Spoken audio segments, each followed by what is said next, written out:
Assalamualaikum warahmatullahi wabarakatuh.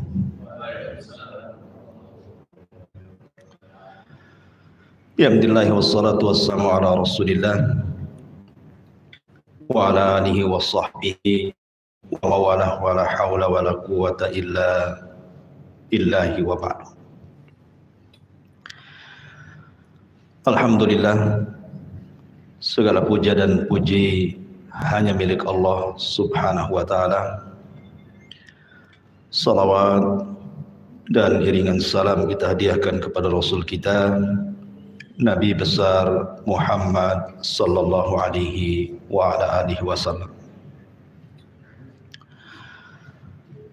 Malam ini biasa kita mengkaji Qasasul Anbiya sebagai selingan biar tidak bosan. Maka malam ini kita akan mengkisahkan tentang beberapa kisah seputar kehidupan kita. Ada 6 kisah yang ingin saya kisahkan. Sebagiannya tercantum dalam hadis Nabi dan juga kisah salaf dan juga kisah-kisah nyata yang diceritakan oleh para masyayikh kita. Dan kisah-kisah ini semua bicara soal kehidupan sehari-hari kita. Kisah yang pertama, kisah ini berasal dari Wa'il ibn Hujr ibn Rabi'ah al-Hadrami, seorang sahabat Nabi SAW, dengan Muawiyah ibn Abi Sufyan, pencatat wahyu Nabi SAW. Ma'asyiral muslimin yang dimuliakan Allah subhanahu wa ta'ala, Nabi SAW ketika di tengah-tengah perjanjian Hudaybiyah, maka banyak wufud, kabilah-kabilah dari beberapa kabilah yang datang kepada Rasul untuk mengislamkan diri mereka. Nah, salah satunya adalah Wa'il ibn Hujr al-Hadrami ini. Jauh-jauh datang dari Yaman menghadap Nabi SAW, ingin masuk Islam dan berbaiat. Wa'il ibn Hujr al-Hadrami ini karena dia baru masuk Islam dan bapaknya termasuk dari raja-raja Yaman. Jadi dia turunan raja daripada raja-raja Yaman. Artinya dia bukan orang biasa, turunan raja. Sehingga kedatangan Wa'il ibn Hujr al-Hadrami ini membuat senang Nabi SAW. Maka Nabi SAW pun kemudian memberikan hadiah kepada Wa'il ibn Hujr al-Hadrami ini, bahkan memberikan sepetak tanah sebagai hadiah Rasul kepada Wa'il ibn Hujr ini. Lah ketika kemudian Nabi SAW sudah menjamu sedemikian mulianya sehingga senanglah tamu-tamu itu, akhirnya Nabi SAW memerintahkan Muawiyah yang ketika itu masih fakir. Muawiyah itu dulunya miskin sekali, sampai ketika ada seorang janda datang kepada Nabi SAW kemudian minta dicarikan jodoh. Maka Nabi SAW mengatakan, jangan mengambil Muawiyah, karena Muawiyah itu fakirun, orangnya fakir, tidak punya harta. Jangan pula dengan si fulan, karena si fulan itu tidak pernah meletakkan cambuknya di bahunya, maknanya keras, orangnya suka mukul. Tapi menikahlah dengan Zaid, dengan Usamah ibn Zaid. Ma'asyiral muslimin yang dimuliakan Allah subhanahu wa ta'ala. Jadi ketika itu Muawiyah yang masih miskin disuruh untuk menunjukkan tanah yang dimaksud oleh Rasul untuk dihadiahkan kepada Wa'il ibn Hujr al-Hadrami. Berangkatlah Muawiyah dengan Wa'il ibn Hujr ini. Muawiyah jalan kaki, sementara Wa'il ibn Hujr al-Hadrami ini menaiki unta.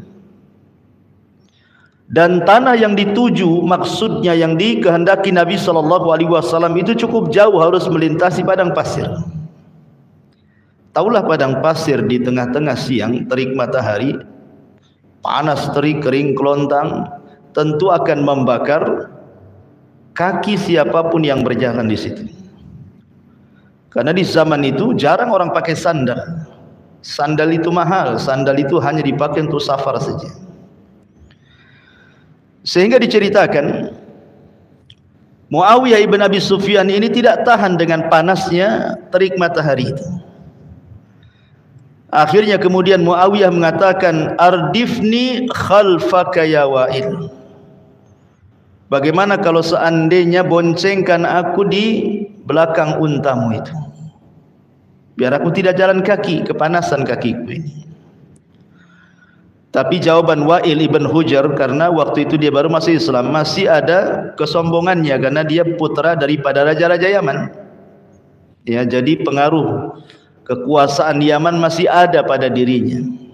Karena memang begitu kan, biasanya walaupun dia bukan raja tapi anak raja, adalah kesombongan sedikit. Sama dengan dulunya mantan polisi, mantan jenderal purnawirawan gitu ya. Masih kayaknya tugas saja padahal sudah pensiun gitu. Gayanya masih gaya militernya itu tidak bisa dihilangkan. Ya. Jadi akhirnya kemudian kata Wa'il ibn Hujr al-Hadrami ini, dia mengatakan, la takun min ardafil muluk. Bonceng.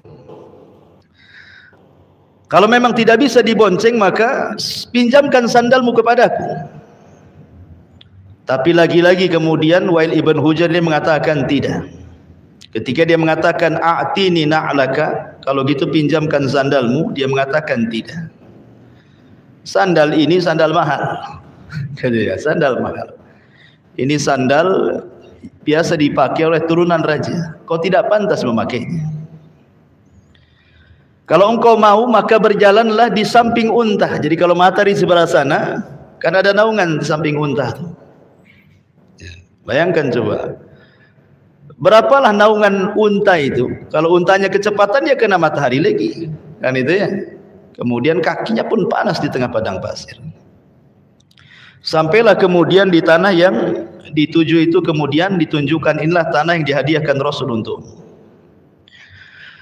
Kemudian berjalanlah waktu, tidak berjumpa lagi antara Muawiyah dengan Wa'il ibn Hujr al-Hadrami. Sampai akhirnya takdir pun membalik semuanya. Nabi SAW meninggal. Khalifah dipegang Abu Bakar. Abu Bakar meninggal, khalifah dipegang Umar bin Khattab. Umar meninggal, dipegang Utsman. Utsman meninggal, dipegang Ali. Ali meninggal, dipegang anaknya Ali Hasan ibn Ali. Cuma 6 bulan. Setelah itu kekuasaan diberikan kepada Muawiyah. Muawiyah jadi raja. Di zaman Rasul dia miskin. Sekarang Muawiyah jadi raja kaum muslimin. Dialah raja pertama dalam Islam yang disabdakan Nabi SAW, Malikun wa rahmah, raja yang penuh dengan keberkahan. Wa'il ibn Hujr al-Hadrami ini tentu kaget kan, sekarang Muawiyah sudah kaya tuh. Dia pula jadi miskin. Dulu dia anak raja, sekarang dia miskin. Bagaimanapun dia harus datang kepada Muawiyah berbaiat. Karena kan rajanya Muawiyah. Subhanallah, dengan malu-malunya kemudian Wa'il ibn Hujr al-Hadrami ini menghadap Muawiyah ibn Abi Sufyan, dan Muawiyah masih mengenalinya. Tapi Muawiyah ini orang baik. Disuruh duduk, kemudian Muawiyah mengingatkan zaman dulu tuh, lihat. Ya. Masih ingat wahai Wa'il, dulu di zaman Nabi SAW katanya, kata Muawiyah gitu kan. Ya. Kata Wa'il ya. Kemudian Wa'il mengatakan dengan penuh penyesalan, dia mengatakan seandainya waktu itu bisa diputar kembali katanya. Ketika engkau minta naik di atas tunggangan untaku, kau yang naik, aku yang turun katanya. Katanya dia kan. Maksudnya apa? Maksudnya di sini dunia itu bisa terbalik kapanpun. Tapi Muawiyah ini orang baik, tetap dia tawadhu dan tetap memberikan hadiah besar kepada Wa'il ibn Hujr al-Hadrami ini. Maka dari sini ada faedah yang sangat luar biasa ikhwan. Dan ini risalah kepada orang-orang yang Allah berikan kekayaan. Risalah kepada orang-orang yang Allah berikan pangkat jabatan dan kepemimpinan. Risalah kepada siapapun yang diberikan jabatan baik dalam perusahaan atau yang lainnya, atau risalah pada siapapun yang mungkin dihargai masyarakat hari ini. Ingat bahwa Allah Subhanahu wa taala memberikan itu semua hanya titipan belaka. Dan Allah mampu membalik semuanya. Kita lihat banyak orang kaya miskin mendadak. Banyak orang yang kemudian tadinya di atas tiba-tiba turun. Banyak pemimpin-pemimpin yang sangat dihormati akhirnya jadi rakyat jelata dan dihinakan. Banyak orang-orang yang berkuasa jadi rendah dan begitu seterusnya. Ini kuasa Allah Subhanahu wa taala. Maka dari kisah ini ikhwatu fiddin, kita diajarkan agar jangan pernah menyombongkan kepada siapapun. Karena Allah mampu membalik segalanya. Ingat kisah yang dulu pernah saya ceritakan tentang kisah Malik ibn Dinar rahimahullahu ta'ala. Di mana Malik ibn Dinar ini menegur Muhallib ibn Abi Sufrah. Muhallib ibn Abi Sufrah ini seorang gubernur di Khurasan kala itu. Jadi ketika dia hendak menggerakkan pasukan untuk perang, dia berjalanlah di arah pasukan itu dengan membusungkan dada. Maka Malik ibn Dinar mengatakan, janganlah kau seperti itu. Inna hadhil misyah mabghudatun min kibalillahi wa rasulih. Jalan kamu seperti itu sangat dibenci Allah dan Rasulnya. Jalan biasa saja. Jangan mentang-mentang kau gubernur, jangan mentang-mentang kau pemimpin, jalan saja sampai membusungkan dada. Makanya ikhwatu fiddin, kadang-kadang jabatan dan kepemimpinan itu persis seperti firman Allah Subhanahu wa taala, kalla innal insana la yatgha an ra'ahu istaghna. Terkadang apabila Allah bentangkan kekayaan, bentangkan kepemimpinan, dibentangkan dunia kepadanya, terkadang dia bisa melampaui batas. Cara jalannya saja membusungkan dada, tidak lihat kiri kanan. Salam wala kalam. Tidak salam, tidak bicara. Jadi Malik ibn Dinar menegur, jangan seperti itu. Tiba-tiba kemudian dia berhenti melihat kepada Malik ibn Dinar. Dia tidak tahu kalau dia ulama. Ya. Kemudian dia mengatakan, ama ta'rifuni? Kamu enggak kenal saya? Sini gubernur, gitu maksudnya. Kemudian Malik ibn Dinar mengatakan, bala a'rifuka. Oh tentu, aku sangat paham siapa kamu, katanya. Kemudian Malik ibn Dinar mengatakan, bukankah engkau awwaluka nutfatun madhirah wa akhiruka jifatun qadirah wa anta baina dzalika tahmilul adharah, katanya. Engkau itu manusia yang dilahirkan dari dua lubang najis, dan nanti kalau engkau mati, engkau jadi bangkai yang menjijikkan kalau seandainya tidak dikuburkan. Dan sekarang dalam perutmu itu penuh dengan kotoran-kotoran yang menjijikkan, katanya. Dinasihati Malik ibn Dinar ini. Ya. Lalu apa yang kau sombongkan? Terdiam dia. Kemudian pergi. Ya. Ma'asyiral muslimin yang dimuliakan Allah Subhanahu wa taala, maka siapapun yang menyombongkan diri di dunia Ada akibat. Terkadang Allah Subhanahu wa taala berikan akibat itu cash di dunia, ya kawan. Lihat Qarun ketika dia sombong dengan kekayaannya dan mengatakan innama utituhu min ilmin indi. Kata Qarun, dia mengatakan, tahukah hartaku dari mana? Hartaku karena aku cerdas. Dia mengatakan apa? Kekayaan ini ku dapat karena aku cerdas, karena aku pandai mencari harta. Qarun tidak menasabkan harta itu dari Allah Subhanahu wa taala. Dia menasabkan kekayaan itu dari kecerdasannya. Ini sombong di hadapan Allah. Makanya Allah Subhanahu wa taala katakan fa khasafna bihi wa bidarihil arda. Kami tenggelamkan Qarun dan seluruh kekayaannya. Allah bayar cash dengan kesombongannya. Lihat Fir'aun ketika dia mengumpulkan orang-orang Mesir, kemudian mengatakan, ya qaumi alaysa li mulku misra wa hadhil anhar tajri min tahti, katanya.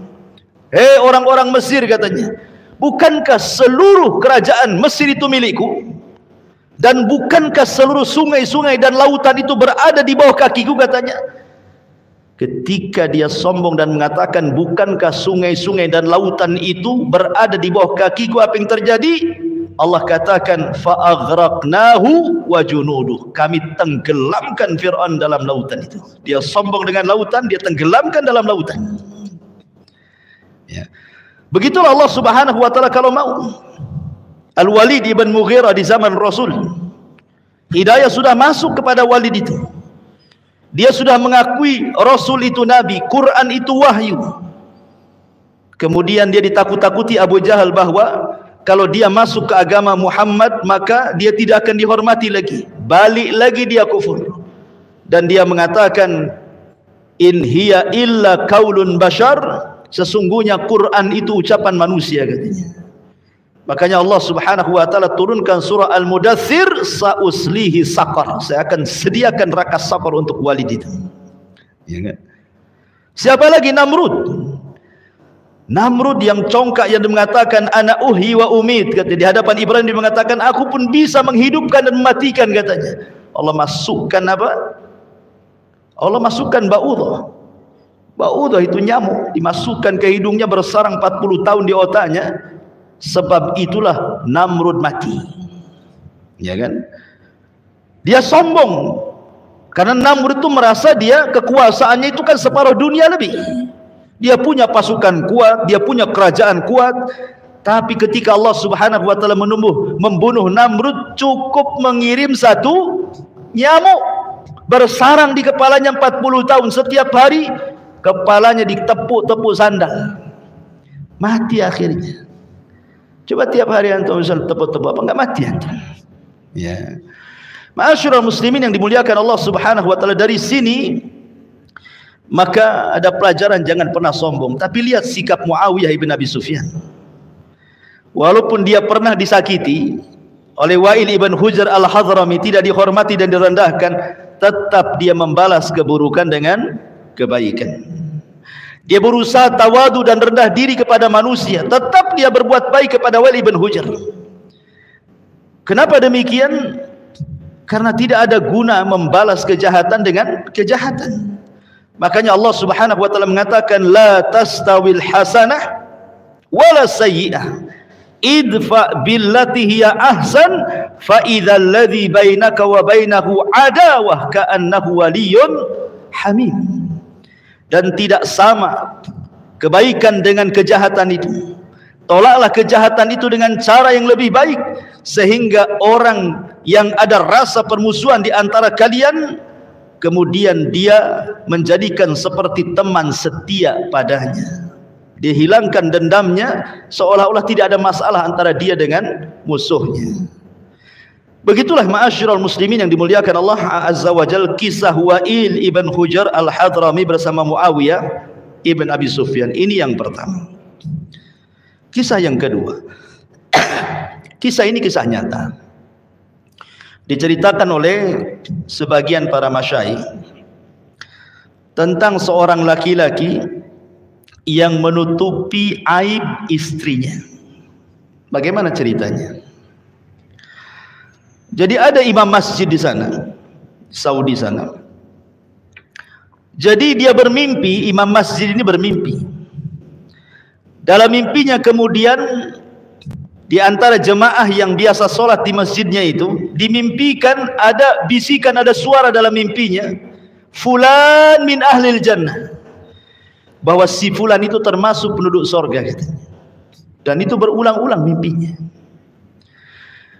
Imam masjid ini heran karena biasa-biasa saja.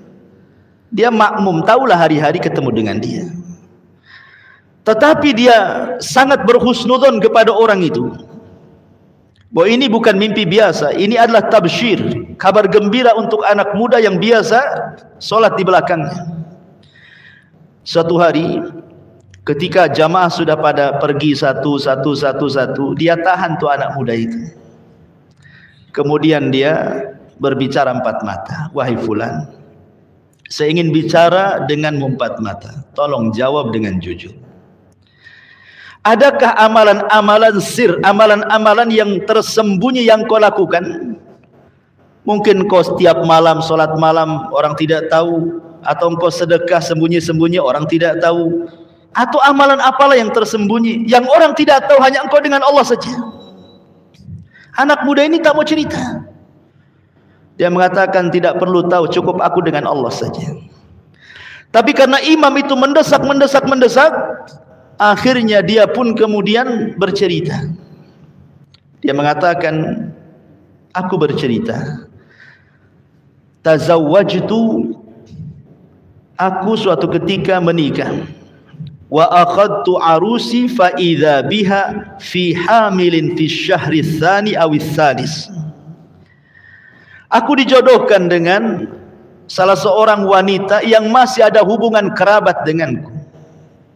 Menikahlah aku dengan dia. Tiba-tiba baru menikah 2-3 bulan hamillah wanita ini. Tidak mungkin orang menikah 2 bulan tiba-tiba hamil. Ya kan? Tiba-tiba hamil. Maksudnya hamilnya itu sudah mau melahirkan. Karena orang kalau hamil biasanya nunggu 9 bulan kan itu ya, baru melahirkan. Masa 2-3 bulan hamilnya sudah besar dan akan melahirkan, otomatis ini bayi bukan bayi dia ya. Barulah kemudian wanita ini jujur dan mengatakan kepada suaminya ini, dan mengatakan, sesungguhnya aku telah berdusta kepadamu, bahwa dalam perutku ini ada bayi orang lain, dan tidak ada yang tahu kecuali aku dan yang menghamiliku. Keluargaku tidak tahu, sebab kalau keluarga tahu pasti mereka akan membunuhku. Akhirnya kemudian wanita ini mengatakan kepada suaminya, kalau engkau mau, maka tutupilah aibku. Satarakallah, semoga Allah menutup aibmu. Tolong tutup aibku, semoga Allah menutup aibmu ya. Satarani satarakallah, tutup aibku, Allah tutup aibmu. Subhanallah, anak muda ini dia mikir, kalau sampai dikasih tahu keluarganya bisa dibunuh. Akhirnya kemudian dia berpikir panjang bagaimana caranya. Kemudian kata anak muda ini, aku tahan istriku jangan bergaul dengan siapapun sampai bayi itu lahir, sehingga tidak ada yang tahu ya.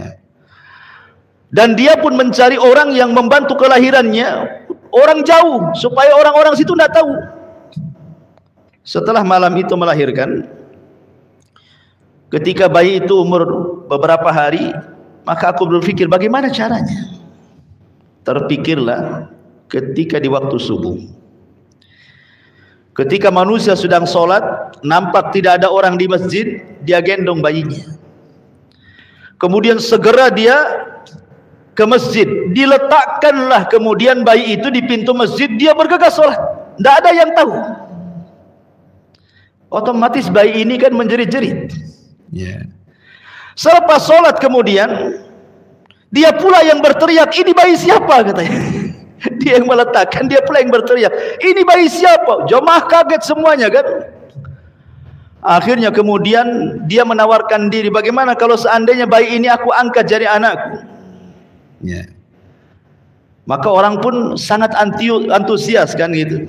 Ya sudah, ambil aja sebagai anakmu tuh katanya. Akhirnya kemudian dia mengatakan, ya tapi kalian harus bersaksi bahwa ini bukan anakku katanya. Kata jamaah, ya mungkin itu ada orang yang naruh bayi sembarang, mungkin pengen diangkat menjadi anak, kok pas pula kamu itu baru menikah, ambillah sebagai anakmu katanya. Akhirnya bayi ini dibawa pulang sebagai bayi angkatnya, padahal bayi istrinya. Orang nggak tahu. Begitulah anak muda ini cara menutup aib istrinya, sehingga orang tidak tahu itu bayi siapa. Taunya itu adalah bayi orang letakkan di masjid, kemudian siapa yang hendak merawatnya silahkan. Akhirnya kemudian dia pun merawat bayi itu, sehingga keluarganya pun tidak curiga bahwa itu bayi dari istrinya, dan istrinya pun selamat sehingga tidak dibunuh keluarganya. Kemudian sekarang bayi itu sudah besar. Anak muda ini mengatakan kepada imam masjid, boleh jadi mungkin ini amalanku. Aku berusaha untuk menutup aibku, dan saya minta jangan ceritakan, karena engkau memaksa aku ceritakan. Kemudian akhirnya anak muda ini heran gitu kan, mengatakan kepada imam masjid, kenapa engkau bertanya soal aku? Kemudian imam masjid ini mengatakan, aku bermimpi berkali-kali bahwa ada yang membisikkan kepadaku bahwa si fulan termasuk ahlul jannah. Subhanallah ya. Ma'asyiral muslimin yang dimuliakan Allah Subhanahu wa taala, tentu walaupun kisah ini anggaplah ya kisah rekayasa, bukan kisah benar ya, anggap seperti itu, tetapi kita tetap meyakini sabda Nabi sallallahu alaihi wasallam, man satara musliman satarahullahu yaumal qiyamah. Siapapun yang menutup aib seorang muslim, Allah akan tutup aib dia di dunia dan di hari kiamat. Siapapun. Dari sini ma'asyiral muslimin yang dimuliakan Allah Subhanahu wa taala, siapapun yang tidak pernah membuka aib orang, Allah muliakan orang itu. Allah akan muliakan. Lihat, orang ini tidak pernah tahu bahwa itu bukan anaknya, bukan anak istrinya kan, karena Allah yang menutupnya. Dan kemuliaan saya, kemuliaan antum, siapapun manusia, kenapa dipandang mulia? Karena aibnya ditutup Allah. Kalau setiap manusia dibongkar aibnya oleh Allah Subhanahu wa taala, orang tidak akan selamat dari aib, ikhwan. Makanya Imam Ahmad ketika dia ke pasar belanja, kemudian murid-muridnya datang dari mana-mana ingin mengatakan, ya Imam, biar kami saja yang membawa barang-barangmu katanya. Sudah engkau jalan kaki saja, barang-barangmu tahu sampai saja di rumahmu. Kata Imam, tidak, jangan. Kalian menghormatiku itu karena engkau tidak tahu aibku saja. Kalau Allah bongkar aibmu di hadapan kalian, pasti kalian akan mengambil tanah dan meletakkan di kepala aku, katanya. Artinya kita bersyukur kepada Allah Subhanahu wa taala, aib kita masih ditutup, ikhwan. Kalau aib kita dibongkar di hadapan manusia, orang semulia apapun pasti jadi hina di mata orang. Makanya nanti pada hari kiamat, orang yang suka membongkar-bongkar aib, Allah bongkar aibnya, dipermalukan di hadapan halayak manusia. Cemana rasa malunya kita di hadapan Allah Subhanahu wa taala. Ma'asyiral muslimin yang dimuliakan Allah Subhanahu wa taala, menutup aib itu ada 3 macam. Pertama, menutup aib diri sendiri. Ini yang penting, menutup aib diri sendiri. Karena Nabi SAW yang mengatakan, kullu ummati mu'afan illal mujahirun. Setiap umatku dimaafkan kesalahannya, kecuali orang yang terang-terangan menceritakan dosanya sendiri. Kalau kita dulu pernah berbuat dosa, jangan pernah diceritakan. Anggaplah dulu itu mungkin orang ini orang jahat, mungkin seorang wanita, dulunya seorang pelacur, naudzubillah ya. Kemudian dia bertobat kepada Allah Subhanahu wa taala, menutup auratnya. Kemudian dia kenalan dengan orang-orang yang baik-baik. Jangan pernah ceritakan masa lalunya. Cukuplah yang tahu dia dengan Allah saja. Orang ketika kenal dengan Anda, Anda ini orang baik-baik saja. Anda penuh dengan tato. Ada dulu seorang penjahat, sudah hijrah, tutup semua tatonya. Cukuplah Allah saja dengan dia yang tahu. Kalau kenal dengan orang, Orang itu taunya antum orang baik, selesai. Ya. Itu yang pertama. Yang kedua, tutup aib saudara sesama muslim. Karena Rasul yang mengatakan tadi, man satara musliman satarahullahu yaumal qiyamah. Siapa yang menutup aib seorang muslim di dunia, Allah tutup aibnya pada hari kiamat. Dan jangan mencari-cari aurat orang lain. Sebab kalau kita mencari-cari aurat orang lain, aib orang lain, keburukan orang lain, Allah akan bongkar aibnya walaupun di dalam rumahnya, kata Rasul. Kalau kita mencari-cari aib orang itu, nanti Allah bongkar aibnya sendiri tuh. Ya. Kalau orang kemudian berusaha suudon kepada orang ini, aku jadi cari-cari kesalahannya, nanti suatu ketika Allah bongkar aibnya. Boleh jadi aibnya lebih besar dibandingkan orang yang dituduhnya. Karena ada kaidah dalam Islam itu, kama tadinu tudan. Sebagaimana engkau melakukan sesuatu keburukan kepada orang, nanti Allah kirim orang yang berbuat lebih buruk kepada kamu.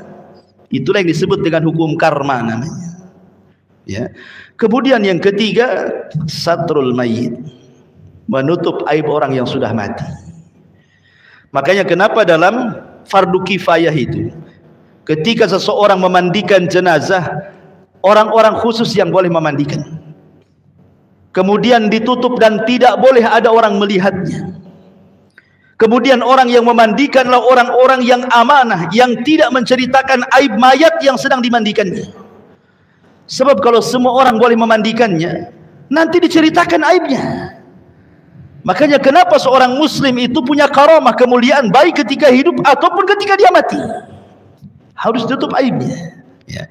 Ini faedah kisah yang kedua. Masuk ke kisah yang ketiga. Ma'asyiral muslimin yang dimuliakan Allah Azza wa Jalla. Kisah ini juga diceritakan oleh seorang syekh. Entah sanadnya benar atau tidak, kita ambil ibrahnya saja. Ya. Jadi dahulu ada dua orang buta. Ada dua orang buta. Dua orang buta ini selalu berjalan berdua melewati istana kerajaan. Ya. Lah apabila kemudian di istana itu ada seorang putri itu yang sangat dermawan sekali. Dia suka ngasih-ngasih orang miskin. Jadi terkadang orang-orang miskin itu berjalan di pintu istana, nanti putri itu keluar, nanti kadang suka kasih-kasih. Jadi dua orang buta ini berjalanlah di depan pintu istana ini. Yang satu, dia mengatakan, Allahumma rzuqni min fadli zaujatil malik. Jadi kalau putri lagi, istri raja itu lagi berdiri di samping istana, di pintu gerbang istana itu, dia mengatakan, ya Allah, berikan rizki kepadaku dari kemurahan hati istri raja. Jadi dia mengatakan, ya Allah, berikan rizki dari kemurahan istri raja. Yang satu buta pula berdoanya beda. Dia mengatakan, Allahumma rzuqni min fadlika ya Rabb. Ya Allah, berikan rizkimu kepadaku ya Rabb. Dia tidak menyebut putri raja atau istri raja tadi. Jadi si putri raja ini akhirnya memberikan kepada yang mendoakan dan memuji dirinya, diberikan dua ayam, ya, ayam yang sudah dipotong-potong tuh, yang masih utuh tapi sudah dicabuti bulunya. Kemudian diletakkan di dalam ayamnya itu, 10 dinar. 10 dinar itu banyak, ya kan? Akhirnya pulang dia. Ini yang buta satu ini, karena dia tidak memuji istri raja ini, dia mengatakan, ya Allah, berikan kata kemurahanmu, hanya dikasih 1 ayam dan dikasih 2 dirham. Jadi yang satunya dikasih 2 ayam 10 dinar, yang ini pula dikasih 1 ayam 2 dirham, lebih kecil. Akhirnya kemudian dengan 2 dirham ini, yang buta ini tidak tahu. Yang pertama itu dia tidak tahu kalau dalam isi ayam itu ada 10 dinar dia tidak tahu. Jadi si buta yang kedua yang meminta kepada Allah itu, dia mengatakan, gimana kalau saya beli ayammu dengan 2 dirham ini, biar saya ambil ayamnya, kau ambil duitnya. Dia nggak tahu ada duitnya, ya kan? Akhirnya diambil. Nah, besoknya gitu lagi sampai 10 hari. Sampai 10 hari. Akhirnya istri raja ini marah. Marah kepada yang buta pertama itu, yang suka muji-muji dia. Dan mengatakan, ya fulan, tidak cukupkah dengan pemberianku, katanya. Dia bilang, gimana kau hanya ngasih 2 ayam kepadaku? Untuk makan 1 hari cukuplah. Besok makan apa saya, katanya. Maka istri raja mengatakan, wahai celaka engkau. Aku kasih setiap hari 10 dinar, kau tidak cukup pula, katanya. Kalau dikumpulkan 10 kali 10 udah 100 dinar kan itu. Udah banyak duitmu tuh. Ya. Kemudian dia mengatakan, aku jual kepada kawanku yang buta setiap hari 2 dirham. Jual. Subhanallah ikhwan. Akhirnya kata sang putri ini mengatakan sambil tertawa, lihat, engkau tidak pernah meminta rizki kepada Allah, engkau menyandarkan rizki kepada aku. Lihat bagaimana Allah subhanahu wa ta'ala balik keadaan, ya kan? Maka di sini ada sebuah pelajaran besar ikhwan. Siapapun yang menyandarkan kepada manusia, pasti Allah hinakan. Siapapun yang menyandarkan hidupnya kepada harta, pasti Allah fakirkan. Siapapun yang menyandarkan kepada ilmunya, pasti disesatkan. Siapapun yang menyandarkan kepada pangkat dan jabatannya, pasti dihinakan. Siapapun yang menyandarkan kepada dirinya, maka dia akan dibosankan. Tapi siapa yang menyandarkan diri kepada Allah, maka dia akan dimuliakan. Ikhwan, kemuliaan itu ada pada hati kita. Ada pada hati kita. Karena siapapun yang menyandarkan kemuliaan kepada orang, sekali orang itu habis, kita pun jadi habis. Karena ada orang-orang yang menyandarkan kepada orang lain, apabila memandang dia kemudian dia merasa tinggi, apabila dia memandang dia kemudian dia merasa rendah. Ini orang yang hina, ikhwan. Kemuliaan itu ada pada hati kita yang diikatkan dengan Allah subhanahu wa ta'ala. Makanya Nabi SAW mengajarkan sebuah doa yang luar biasa. Ketika Nabi SAW dia pulang dari Taif dalam kondisi dilempari batu, berdarah-darah nggak karu-karuan, lari 1 mil bersama Zaid ibn Harithah. Sepanjang jalan Nabi SAW hanya mengatakan, Allahumma ilaika ashku dha'fa quwwati wa qillati hilati wa hawani 'alan nas. Anta rabbul mustad'afin wa anta rabbi. Ila man takiluni? Ila aduwin yatajahhamuni aw ila qaribin malaktahu amri. Illam takun alayya sakhatun fala ubali. Subhanallah, indah sekali ini doa Nabi. Jadikan doa ini dalam kehidupan antum, tenang antum. Apa kata Nabi SAW? Ya Allah, aku hanya mengadukan kelemahan kekuatanku kepadamu. Sedikitnya pengalaman dakwahku untukmu, dan hinanya aku di mata manusia. Engkau Rob orang-orang yang lemah, dan engkau Robku. Kepada siapa lagi aku harus menyandarkan diri? Tetapi ya Rob, selama engkau tidak murka kepadaku, aku enggak peduli.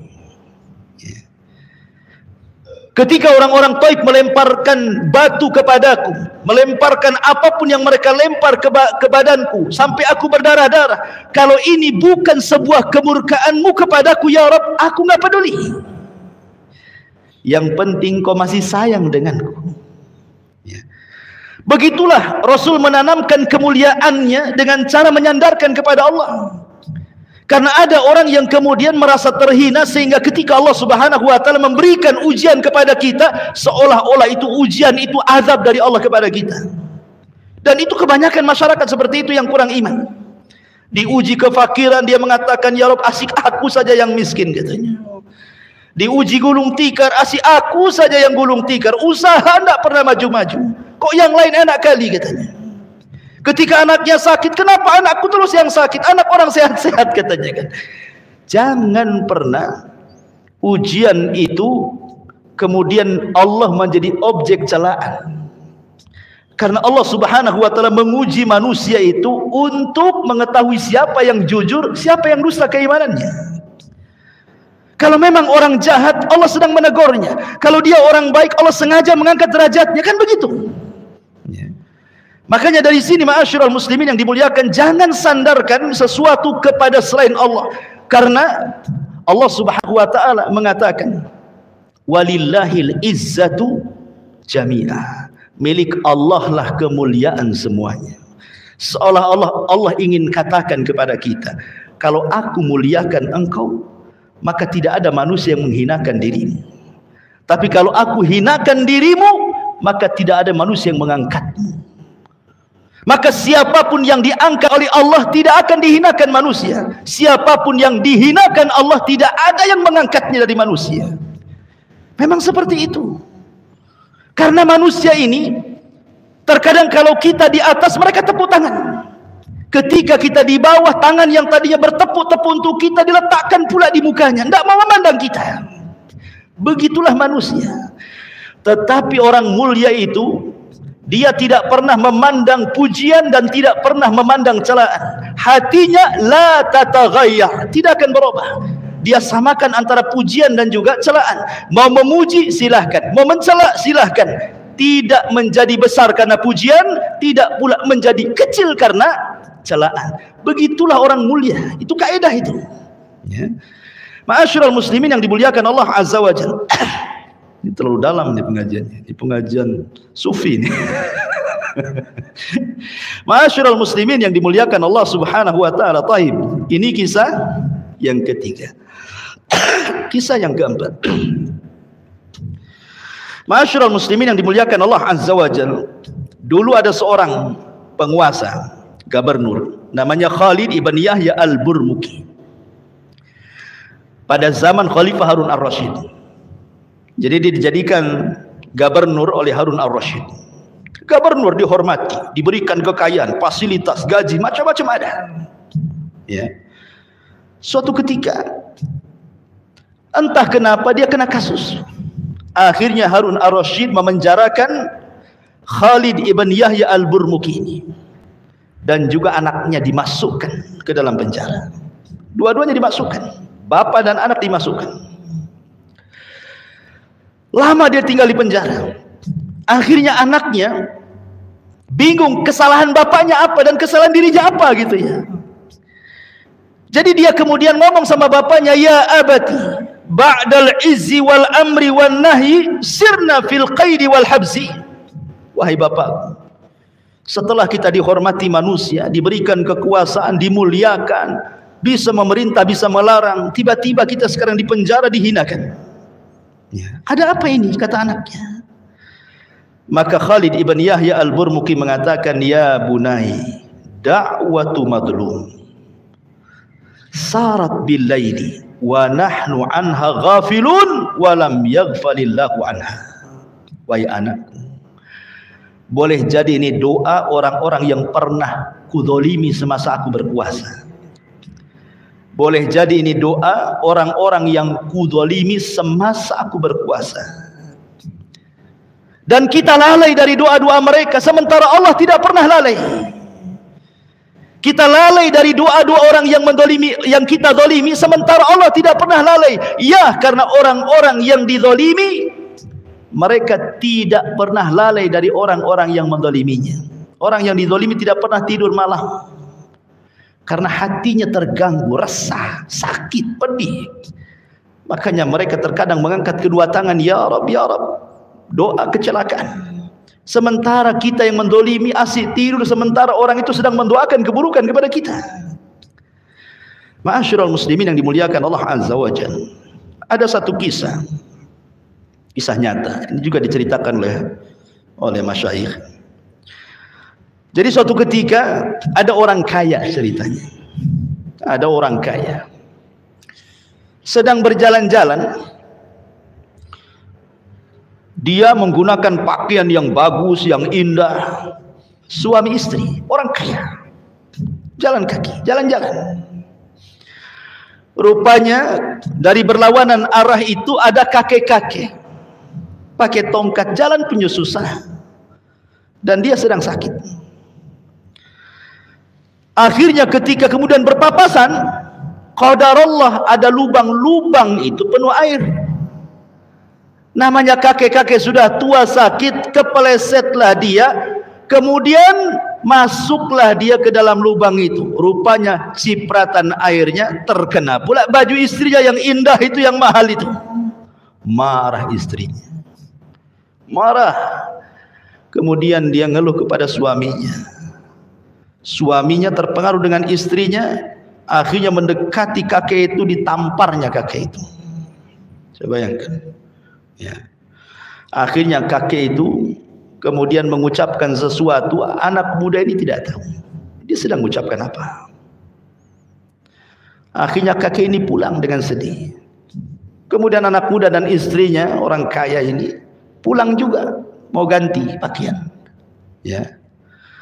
Entah kenapa baru sampai di rumah kepelesetlah suaminya. Kemudian terbentur kepalanya, mati. Ceritanya. Akhirnya istrinya nuduh, jangan-jangan disihir kakek tadi, katanya.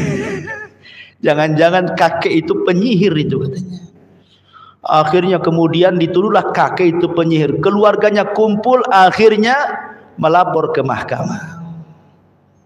Dipanggillah kakek itu di persidangan. Di sini hakim kemudian bicara, wahai kakek, saya ingin bertanya, betul apa yang dikatakan keluarga korban ini, bahwa engkau menyihir suaminya? Ya. Kata kakek ini, aku bukan seorang penyihir. Kemudian diceritakan, aku hanya jalan, ada lubang, kepeleset, masuk lubang, cipratannya terkena pakaian wanita itu ngadu sama suaminya, tiba-tiba suaminya nampar aku. Aku pun tidak bisa apapun kecuali hanya bisa berdoa. Apa doanya? Laqad araka quwwatahu fiyya fa'arini quwwataka fihi. Aku hanya ngomong gitu saja. Ya Allah, engkau sudah tahu kekuatan dia kepadaku. Aku tidak bisa membalasnya, tapi tolong tampakkan kekuatanmu kepadanya. Hanya ngomong itu saja. Masa itu sihir, katanya. Hanya ngomong begitu itu sihir. Akhirnya kata sang hakim, ini bagus sekali kata-katanya, ya, kepada istri daripada suami yang mati. Dia mengatakan, ya, engkau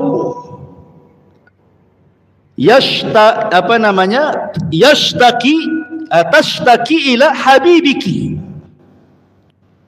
falatomahu hadal ajuz.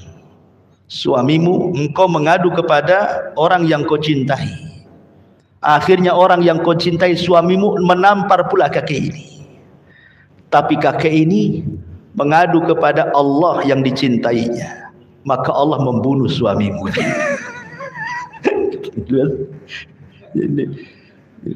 Impas kan, selesai kan.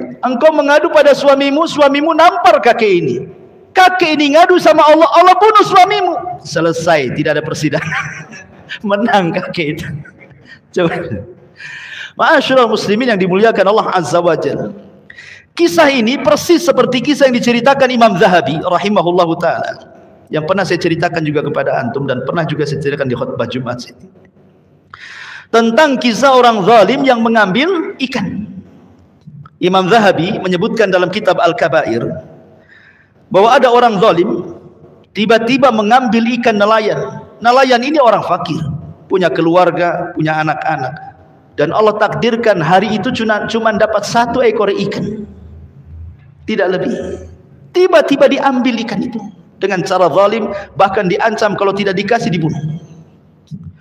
Akhirnya kemudian tiba-tiba nelayan ini berkomat kami entah ngomong apa. Dengan menangis dia pulang karena tidak ada yang dimakan hari itu untuk dia, keluarga dan anak-anaknya. Sementara orang zalim ini dengan bangganya mengambil ikan besar yang 1 ekor itu, pulang dia ke rumahnya. Di tengah jalan Allah takdirkan ikan yang mati itu Allah hidupkan sesaat, kemudian menggigit jarinya. Ya, digigit ikan biasa saja, darah sedikit. Dimasak, dimakan, lezat. Malamnya baru terasa gigitan itu. Rupanya gigitan itu makin sakit, menjerit-jerit tidak karuan, sehingga dia merasakan sakit yang tidak tahu rasa sakitnya kecuali Allah. Saking sakitnya. Keesokan harinya dia datang ke tabib, ke dokter, diperiksakan. Rupanya kata tabib, ini tidak bisa dibiarkan, karena ini bisa sudah sampai ke pergelangan, harus diamputasi. Itu satu-satunya, terpaksalah dipotong tangannya. Pergelangannya hilang. Dikiranya mau sembuh tuh, rupanya tidak sembuh juga. Menjerit-jerit tiap malam dia. Datang lagi ke tabib, rupanya bisanya sudah sampai di sikut sini. Akhirnya dia datang ke tabib lagi, kata tabib harus diamputasi juga sikutnya, habis dipotong lagi di sini. Dikiranya sembuh, rupanya tidak. Makin menjalar, bisanya sampai ke sini, harus dipotong sininya. Habis tangannya harus dipotong. Dokter ini heran. Dokter ini orang soleh. Dia tanya, ya fulan, kamu ini kenapa? Aku biasa menangani kasus-kasus seperti ini, tapi nggak seperti kamu, katanya. Baru dia cerita bahwa aku mendolimi orang, ngambil ikannya, tiba-tiba ikan itu menggigit aku. Beginilah kejadiannya, katanya. Kata dokter, la ilaha illallah, seandainya pertama kali kau datang kepadaku sebelum tanganmu tidak ada yang dipotong, kau cari tuh orang yang punya ikan, kau minta maaf, tidak mungkin kupotong tuh tanganmu, katanya. Sebelum kupotong semuanya, cari orang itu, cari orang itu. Ya. Setelah ketemu, akhirnya kemudian dia minta maaf. Samihni ya fulan, maafkan aku wahai fulan. Karena melihat kondisinya, akhirnya sang nelayan ini pun memaafkan. Setelah memaafkan, subhanallah, secara mukjizat sakit yang dideritanya langsung hilang. Denyut-denyutnya itu langsung hilang. Sejak itulah dia setiap ketemu orang dia berteriak-teriak di pasar-pasar, di jalan-jalan, di keramaian orang. Apa teriakannya? Man ra'ani fala yadlim minhu ahada. Siapapun yang melihat kondisiku, jangan pernah berbuat zalim pada siapapun. Ini disebutkan Imam Zahabi di dalam kitabnya Al-Kabair. Dan ini juga sama persis seperti kejadian Sa'id ibni Zubair dengan Hajjaj ibn Yusuf Al-Thaqafi. Hajjaj ibn Yusuf Al-Thaqafi itu seorang penguasa zalim, gubernur yang sangat zalim, yang diletakkan oleh Abdul Malik ibn Marwan. Berapa nyawa sahabat dibantai dia, berapa banyak nyawa para tabi'in dibantai dia. Bukan ratusan, ribuan sahabat dan tabi'in dibantai dia. Bahkan Abdullah ibn Zubair mati di tangannya, sahabat Nabi. Ya kan? Jadi ketika dia berjumpa dengan Sa'id ibn Zubair, murid daripada Abdullah ibn Abbas radhiyallahu anhu, hendak dibunuh. Ya. Tapi Sa'id ini orangnya pemberani, dia tidak takut mati. Ketika dia mengatakan, Hajjaj mengatakan, ingin seperti apa ku bunuh kau ini? Ingin digantung, ingin digorok, ingin apa? Terserah. Sebutkan cara pembunuhanmu, katanya. Kata Sa'id, terserah kamu. Kau membunuh aku dengan cara apapun terserah, katanya. Kemudian dia membaca ayat. Makin emosi Hajjaj ibn Yusuf. Hajjaj ibn Yusuf ini hafal Quran dan cinta dengan Quran, dan dia suka dengan para penghafal Quran. Hajjaj ibn Yusuf ini walaupun dia penghafal Quran, tapi zalimnya naudzubillah. Ya, karena kekuasaan. Dan walaupun jahat, dia tidak pernah korupsi. Ketika dia meninggal, Hajjaj itu tidak ada 1 dirham pun ada padanya. Tapi memang dia jahat orangnya. Ya. Jadi Sa'id ibn Zubair kemudian sebelum dibunuh dia membacakan doa, Allahumma la tusallithu ala ahadin yaqtuluhu ba'di. ya Allah, jangan kau kuasakan kepada Hajjaj siapapun yang dibunuh setelahku, cukup aku yang terakhir katanya. Sudah banyak nyawa para sahabat dibantai dia, sudah banyak nyawa kibarut tabiin dibantai dia, cukup aku yang terakhir. Jangan kau kuasakan kepada orang zalim ini nyawa siapapun setelahku, kata Sa'id bin Zubair radhiyallahu an ini. Subhanallah.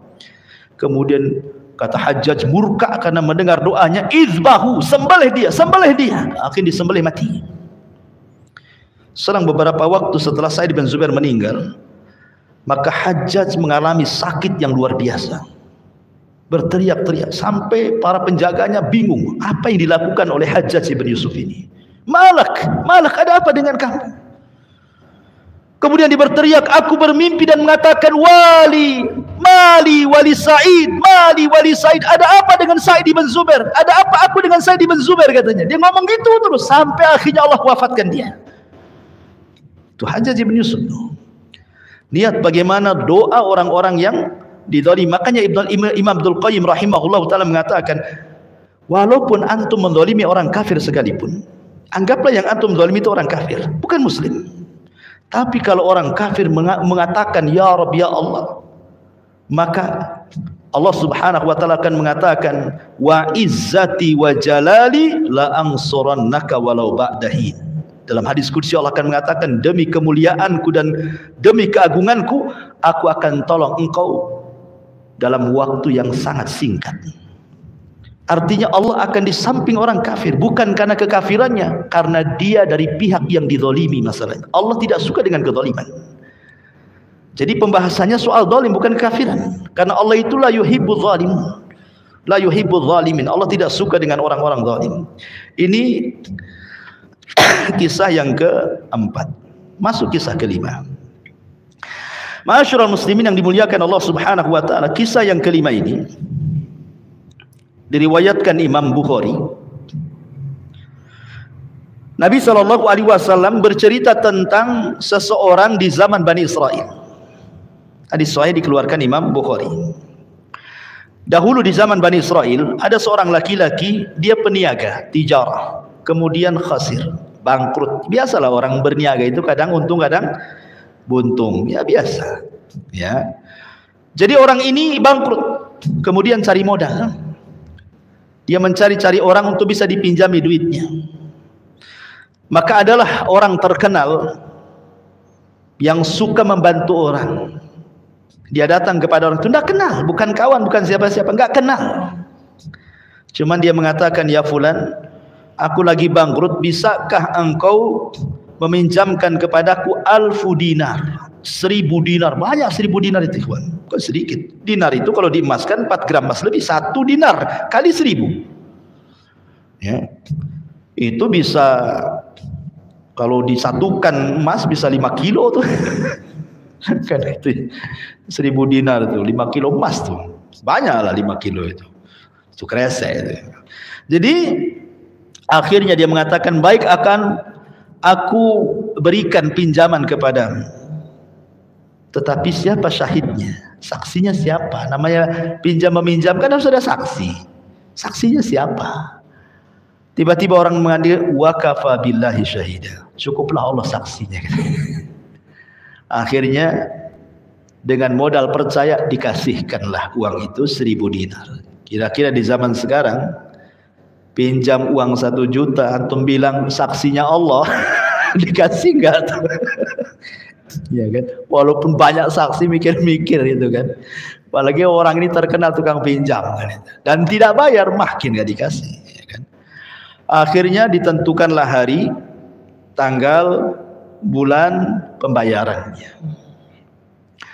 Ketika sudah waktunya mau bayar nih, Masya Allah ikhwan, rumah orang yang meminjam uang itu di seberang sungai, sementara yang pinjam uang di seberang sungai sebelah sini. Jadi kalau mau mengembalikan uang itu harus nyeberang sungai lewat perahu, dan perahu itu ada waktunya. Anggaplah mungkin las perahunya jam 5, setelah jam 5 nggak ada lagi ya. Karena dia orang yang amanah, ingin mengembalikan uang 1000 dinar itu ikhwan. Sebab kalau seandainya, bisa saja dia besok kembalikan kan, tapi orang dulu kan ini zaman Bani Israel kan ya, dia takut kalau seandainya Tidak sampai kemudian tepat waktu, tapi ketika sampai perahu sudah tidak ada. Bingung dia, kepikiran sekali. Karena ini sudah lewat waktunya, hari ini sudah harus sampai uang itu. Pusing, akhirnya dia berpikir, tawakkaltu 'ala Allah. Aku hanya bertawakal kepada, ambil kayu, dibelah kayunya, disimpan uangnya, disudikan, kemudian dicemplungkan. Bismillah tawakkaltu 'ala Allah. Lah orang yang dipinjami dia sudah nunggu-nunggu tuh. Kok mana orang itu? Ini sudah last ferry kok tak nampak gitu.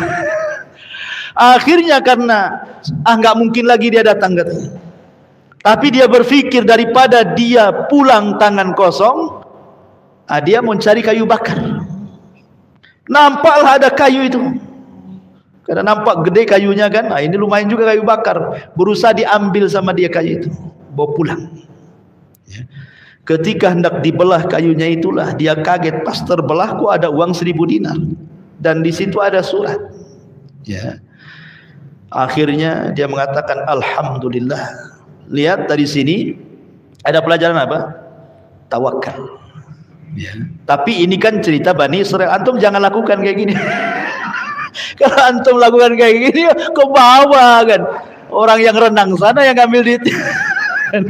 Ini cerita orang dulu, cerita Bani Israil kayak gini. Nah ini sahih kan, dia dikeluarkan Imam Bukhari kan itu. Baik. Tapi ada satu kisah menarik. Ada seorang syekh bercerita. Ini kisah tentang tujar, akbar tujar. Kata syekh ini muttasil sanadnya katanya. Jadi ceritanya ada orang kaya raya, orang paling kaya di Riyadh. Orang paling kaya di Riyadh. Selain kaya, dermawan. Dan tidak heran kalau di negeri Arab itu orang kaya dermawan itu tidak heran kalau saya. Kenapa? Saya pernah mengalami.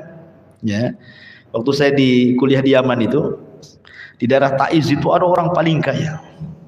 Dia punya perusahaan, kalau kita bahasa kita ciki-ciki, macam-macam, pokoknya makanan-makanan kaleng, minuman-minuman kaleng ciki itu perusahaan dia semua tuh. Ya. Perusahaan dia pun punya perusahaan di Indonesia, perusahaan minyak sawit. Ya. Kaya kali. Ya. Jadi saya itu penasaran karena banyak para thalabatul ilmi, para mahasiswa itu kalau sudah tajdid iqamah, tiap tahun kan kita harus memperbarui izin tinggal. Kan harus bayar sekian juta kan. Kan tidak semua para thalabatul ilmi punya uang. Akhirnya mereka pun biasanya buat proposal. Bahasa Arabnya takdim, buat takdim gitu kan. Jadi nanti proposalnya diantar ke dia. Nanti dia cukup tanda tangan proposalnya. Proposal itu dibawa ke bank. Dia punya bank namanya Bank Tadamun. Ya, nanti dicairkan sama bank. Nampak orang bank itu tanda tangan dia, langsung dicairkan tuh. Ya. Yang menakjubkan bukan itunya. Dia mensyaratkan setiap mengasih proposal itu harus jam 3. Jam 3 malam. Jadi waktu itu saya sama Ustaz Aswad sama ada beberapa lah gitu ya.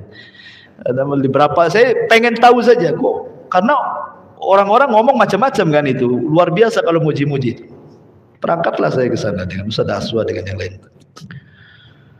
Memang betul-betul memang. Jadi saya lihat sampai jam sana jam 2 tuh nanjak tuh jauh kali itu. Pokoknya capek itu. Tapi terobati capeknya. Masya Allah, orang-orang miskin itu dari mana-mana datang. Malam-malam pada tidur di sekitar itu, nunggu jam 3. Ya. Kalau sudah jam 3 baru kita masuk ke masjidnya. Kemudian nanti dia datang, persis orangnya udah tua. Kemudian dia hafal Quran lagi. Ini orang kaya udah kaya hafal Quran. Ya. Kemudian dia ngaji nanti sama anak-anak buahnya, pekerja-pekerja disimak tuh. Dia baca beberapa juz selesai, baca Quran disimak. Baru kita datang ngasih proposal. Itu banyak itu, bukan 1-2 orang, mungkin 100-200 orang ada tuh setiap harinya ikhwan. Setiap harinya. Ya. Dan ngasihnya bukan sedikit. 3 juta, 5 juta, 10 juta, tengok kebutuhan. Setiap hari. Nanti ngambil uangnya di bank dia. Nanti ke Son'a, di banknya ada di situ cabangnya, kita datang, dikasih. Artinya saya nggak heran kalau orang-orang sana itu memang sudah kaya, dermawan luar biasa. Nggak heran kalau di sana, di Indonesia heran saya. Karena jarang yang gitu. Biasanya kalau orang kaya, kalau nyumbang ya sekali-kali itu pun manggil wartawan. Ingin viral kan gitu ya. Kan itu ya.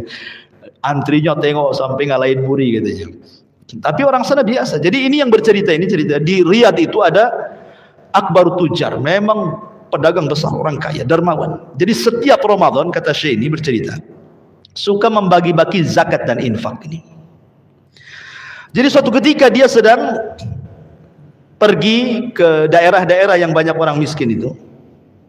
Lelah dia, kemudian siang-siang dia pun kemudian cari masjid tidur. Dalam tidurnya dia bermimpi, idhab ila mantiqati fulanin fa inna fiha abdun li mundu thalatha ayyamin la yuftir illa al-ma, katanya. Dalam mimpinya orang kaya ini dibisikkan, kamu harus pergi ke desa fulan, ya, ke desa fulan, cari namanya orang ini. Orang ini hamba, ya, hamba Allah. Dia sudah 3 hari tidak berbuka puasa kecuali dengan air. Kau datang, kemudian fa'atihi ma yakfihi sana, berikan kepada dia uang sebanyak kalau digunakan cukup untuk setahun, katanya. Akhirnya kaget dia, ya. Bangun dalam mimpinya, diputar rutenya yang tadinya ke barat jadi ke timur. Dia cari tuh desa yang dalam mimpinya. Akhirnya betul-betul ketemu desa itu. Setelah ketemu dia masuk ke dalam masjid. Rupanya ketika cari-cari namanya, persis ada nama yang dalam mimpinya. Rupanya dia imam masjid itu. Bukan imam rawatib, imam yang sekali-kali gitu. Tiba-tiba setelah sholat, karena sudah asar dia istirahat, mau menjelang maghrib, kemudian imam ini mengatakan kepada orang asing, nampaknya kau orang asing, saya tidak pernah melihat kamu di sini. Iya, kata bapak ini. Kalau begitu ayo kita ke rumah saya. Ya, kita batalkan puasa seadanya, katanya. Akhirnya kemudian dia ajak ke rumahnya. Kagetlah orang kaya ini. Di rumahnya nggak ada apa-apa. Nggak ada apa-apa, kosong. Hanya ada tikar untuk duduk, untuk tidur keluarganya di situ. Anaknya pun bajunya nggak jelas, ya, robek-robek. Akhirnya kata sang imam masjid mengatakan, silahkan, hanya dikasih air putih saja. Dia mengatakan, seandainya lauli ghairi la'a'taituka akhar, kalau seandainya aku punya yang lainnya pasti aku akan kasih yang lain, tapi yang ada hanya air putih. Demi Allah wahai Tuhan, saya 3 hari tidak berbuka kecuali dengan air putih ini saja, katanya. Cocok dalam mimpinya kan, bahwa orang ini selama 3 hari tidak berbuka kecuali dengan air. Akhirnya dia pun menangis, gemetar badannya. Rupanya betul apa yang dimimpikannya itu. Gemetar, dan dia mengatakan, saya ini hamba Allah yang diutus Allah untuk memberikan harta kepadamu yang mencukupkan engkau setahun. Ketika mendengar itu, menangislah imam masjid ini. Kemudian berteriak-teriak, ya fulan la taftinni bimalik, jangan kau fitnah aku dengan hartamu. Jangan kau fitnah aku dengan hartamu. Pergi kau dari sini, katanya. Subhanallah, tawakalnya kepada Allah. Seandainya antum di posisi orang ini, pasti nambah. Jangan setahun lah Pak, 10 tahun. Gitu ya kan. Tapi dia bukan la taftinni bimalik, jangan kau fitnah dengan hartamu. Pergi ke sana, katanya. Akhirnya orang kaya ini menangis-nangis, mengeluh-ngeluh, tolong terimalah, pokoknya luar biasa. Minta diterima. Karena setelah terus mengeluh-mengeluh minta diterima, subhanallah, dia hanya mengambil al-furiyah, hanya mengambil 1.000 real saja, yang hanya cukup seminggu habis, ya, padahal dia mau ngasih untuk setahun. Berapa ribu real itu kan begitu, dia hanya ngambil 1.000 real yang seminggu sudah habis, ya, dan dia mengatakan, inni tawakkaltu ala Allah, aku punya Allah, katanya. Pergi, katanya. Lihat bagaimana ma'asyiral muslimin yang dimuliakan Allah Azza wa Jalla. Orang kalau tawakal kepada Allah Subhanahu wa taala, maka dia tidak akan pedulikan manusia. Dia punya Allah kok. Ya kan?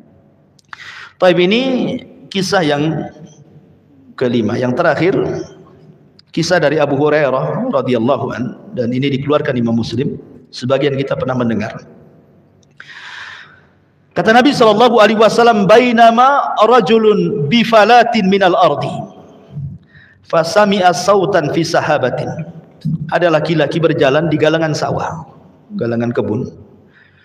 Tiba-tiba dia melihat ada awan hitam di atas kepalanya berjalan. Yang mengherankan lagi, awan itu terus berjalan. Hanya segunduk awan itu saja. Kemudian tiba-tiba di balik awan itu ada suara yang sangat persis terdengar jelas. Asqi hadiqata fulan. Airi ladangnya fulan ibn fulan, disebut namanya. Anak muda ini heran, siapa yang ngomong? Tengok ke kanan tak ada orang, ke kiri tak ada orang, ke belakang tak ada orang, apalagi ke depan. Dia mandang ke depan tak ada orang. Rupanya suara itu dari langit.